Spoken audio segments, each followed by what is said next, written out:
Hi guys.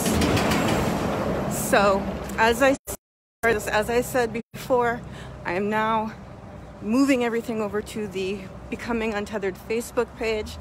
I'll be broadcasting on here occasionally and then sharing it there, but the stuff on there I'm not gonna put out here. So exclusive content, right? That's a good marketing tool. Marketing bad. So yeah, I probably shouldn't feel that way about marketing. That's another thing to look at. Oh wow, it actually came back on. For some reason, in the city of Boston, there are areas where there's poor wireless. How does that happen?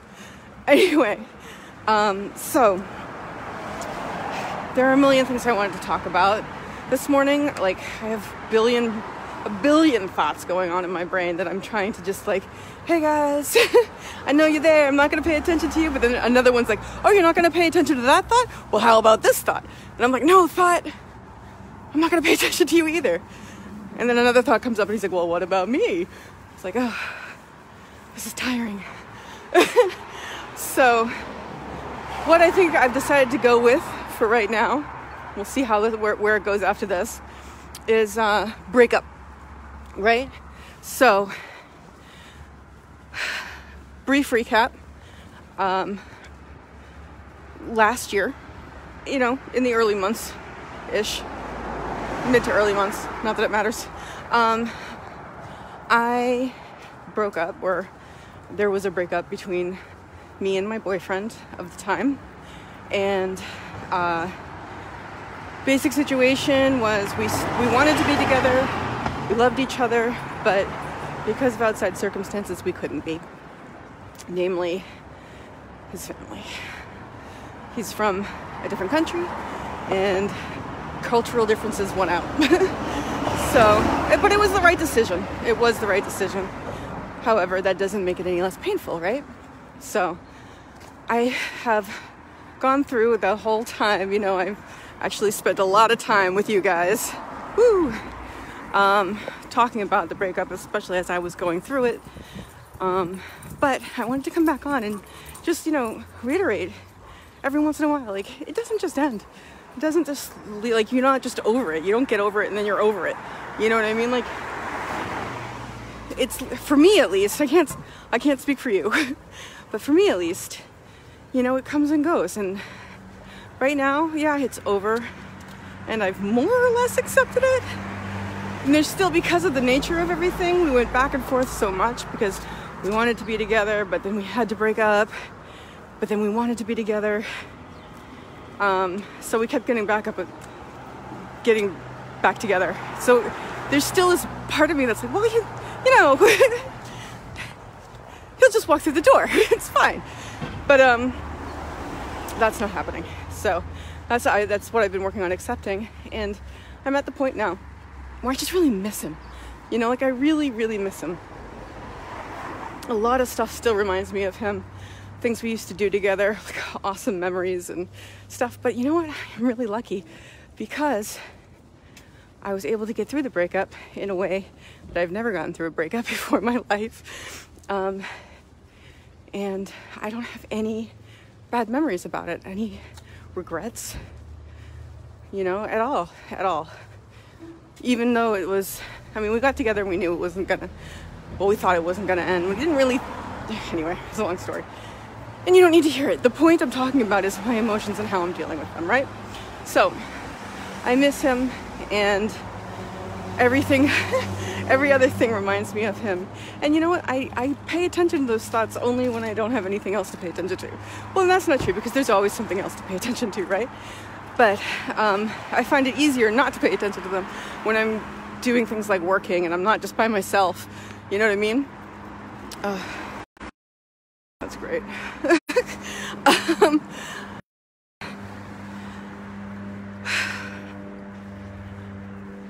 What I'm trying to do, no, not what I'm trying to do. I don't try, I do, right? We don't try. Scarcity mindset. What I am doing is just allowing the thoughts to be there. You can't stop them and they're frustrating. Hey, Nancy! You can't stop them. they're gonna be there. And the more you try and stop them, the more they're gonna be like really insistent. So you just let them be there. I just let them be there and let them do whatever they're gonna do to my emotions, which isn't really fun, but it's what has to happen if I want to be healthy, right? Because before, I would still be freaking out, right? I'd be freaking out because I don't want this feeling. I can't have this feeling because I had this weird notion in my head, not logically. I knew I wasn't going to be destroyed by my emotions logically, but for whatever reason, my limbic system believed that these thoughts were going to kill me.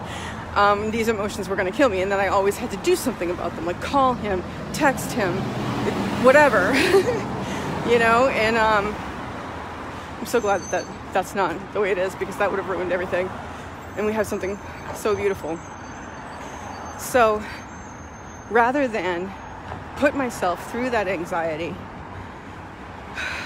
I mean, it's so amazing how much, like when I started doing this and really just allowing myself to feel what I'm feeling rather than trying to run away or do something about it, the stress level actually like dropped a phenomenal amount, because I wasn't stressing about trying to get rid of it. What can I do? What can I do? What can I do?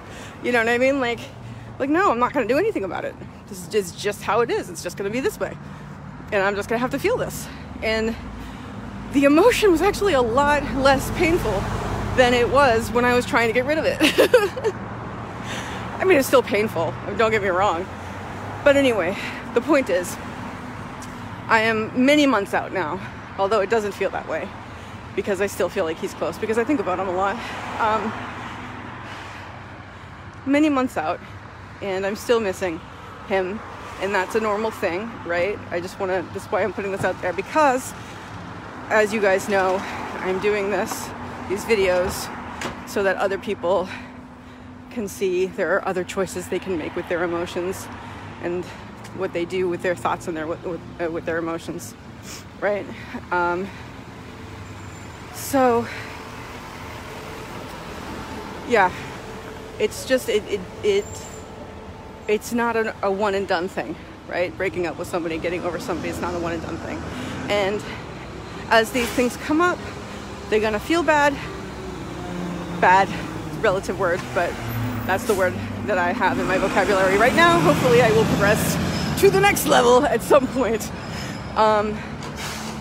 Anyway, I'm walking towards the center of the neighborhood, and I always feel a little funny about doing these videos. Look at this. Thank God it's just a mark from like my sleeping or something, not like a big old wrinkle. We'll go over this side. How about that? So yeah, they feel the way they feel, right? They're not something people want to feel. I always think about, you know, when going back to Michael Singer, because everybody knows I'm a cultist, he talks about, you know, the words we use surrounding these emotions. We're going to be walking past a bunch of manly firemen in just a second with my phone out. It doesn't matter. Who cares? Who cares? At this point, who cares?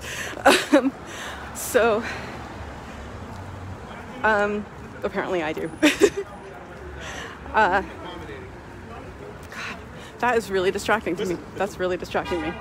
But I'm going to not pay attention to that distraction and go back to what I was saying, which I was talking about breaking up and it not being a one and done thing.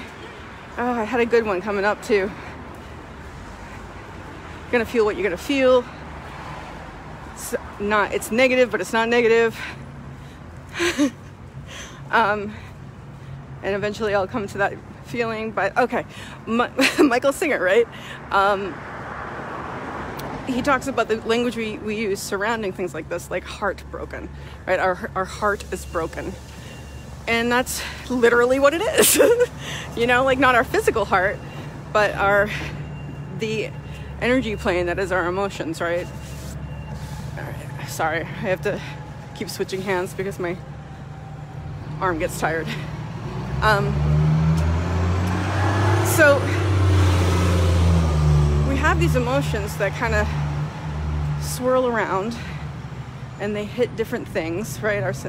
Some scaras are basically emotional scars. That's how I think about them, you know, and they aggravate those. But honestly, right now, I don't feel like it's aggravating any samskara. It's just hurting, you know. It's just like it is what it is because of its nature rather than the nature of something else, which is something that was a very interesting observation for me back when we were like in the midst of the breakup, which was like a lot of it was coming from issues. A lot of the pain was coming from issues in the past. And when I was able to like, it was kind of cool because it would hit those issues and I'd realize that it's like, okay, this isn't about the current situation. This is about what happened, you know, my daddy issues, basically. And because it hit that area, it hit those issues, I was able to release them, which was really cool because that's where they were, right? Like you have to find these things. You only can work on them when they come up. And so you got to take advantage of it, right? You got to take advantage of it when it comes up. So,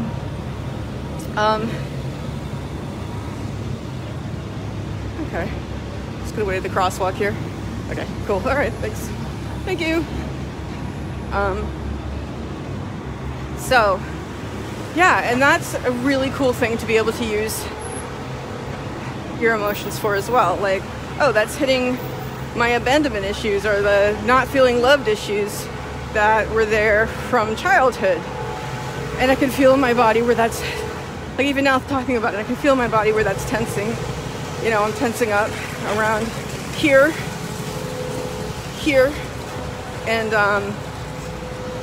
my heart space is closing, which is something, it's interesting. Yeah, I know I go off in tangents.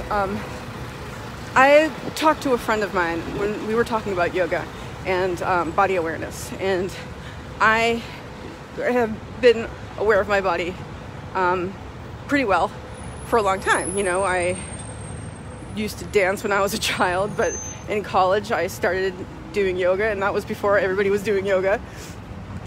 I did yoga because it was part of my acting conservatory program.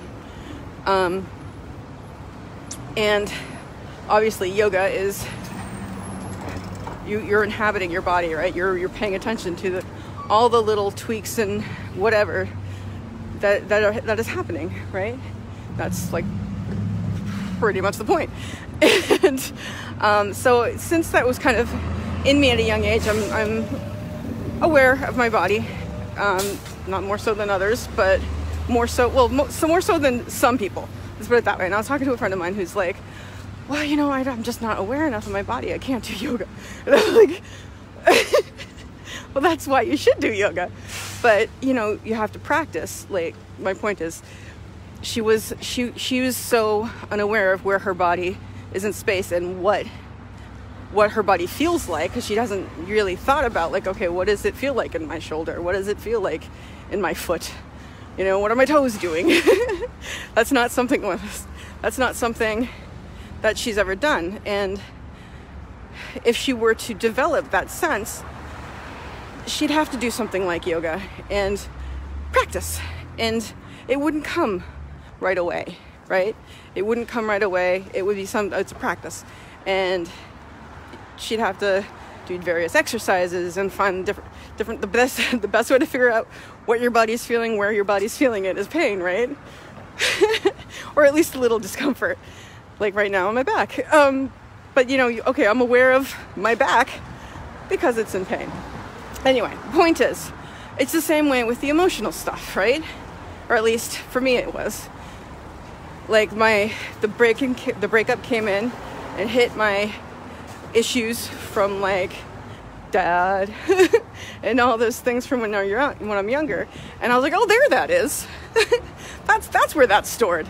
And that's when I was able to release it. And honestly, my relationship with my father's gotten a lot better, although, you know, still not perfect. still frustrating, but whatever. I can still work on it. Anyway, so did I finish what I wanted to say about this? I think so. You know, these things, take time. And if you're still thinking about a loved one several months after they're gone, that's okay. You're gonna think that it's gonna happen. It's just what it is. You don't have to freak out about it like I would have done before I started doing all this emotional work. You know, it's just it's a matter of accepting that, not just the thoughts, but the emotions that come along with it. Oh my God, my back. Okay. You know, it's a matter of accepting the thoughts and the emotions and being willing to allow the emotions to be what they are. And that can be hard. That can be hard. But it's better than pushing them away. It's better than what the result of that is, right? Like storing it and having it build up. Yeah, let's talk about the alternative here.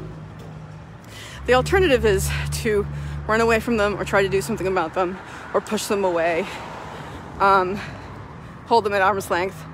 That just builds up those scars, right? That just builds up, it just layers itself on top of it.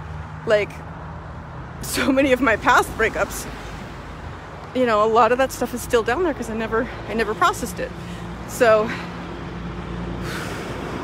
I've gotten away from practicing the past couple of weeks because I've been so busy with starting my business. And this is going all over. This one's a long one and it's going all over the place. Okay. So I've been very distracted the past few weeks, and it has definitely shown up in my ability to handle my emotions. I feel myself getting more frustrated easily. I'm kind of living in this soup of like, bleh, you know what I mean? Like, whereas if I took the time and just allowed the bleh to be and let it pass through me rather than trying to rush around it, it would pass. No, I don't want to do this. But you have to. Okay. Anyway, so if you don't, it builds up and there's just more stuff for you to figure out how to release later on, or never release and just have it build and build and build. And your life sucks. Who wants that? I don't. So this is what I'm doing, and I can be grateful for just about everything, maybe. But like, okay, I'm gonna go with today. I'm not grateful that I broke up. You know, we broke up because I loved him and he loved me, and it would have been really nice to stay together. But I am grateful for the opportunity it has given me to grow emotionally. Is that a bunch of sunscreen? I don't know. I think it is. I hope you guys haven't been staring at it, distracted by it this whole time. So I'm grateful for the opportunity it gave me to launch me into emotional awareness and dealing with my emotions in a different way. I'm grateful that the works of Michael Singer were around at the time, because that helped. And as everybody knows, I am obsessed. Not everybody knows. I'm telling you right now. Maybe it's the first time you've heard it. Who knows? Anyway, point is, I am grateful for those things. So even in the midst of pain, you know, you can be grateful for pain. You can be grateful for pain because it's what allows you to grow, and it's going to help you deal with the next pain, because you know what? There's always going to be a next pain. And yeah, it'll help you deal with it. It makes it easier to cope. So, and then eventually you don't have to cope anymore because it's just fine. It's just what it is, and it's just fine. My back, okay. So I can say to you guys, honestly and truly and from my heart, that I want you to remember, well, not even that I want you to remember, but I just want you to know that you can always choose to have a grateful day.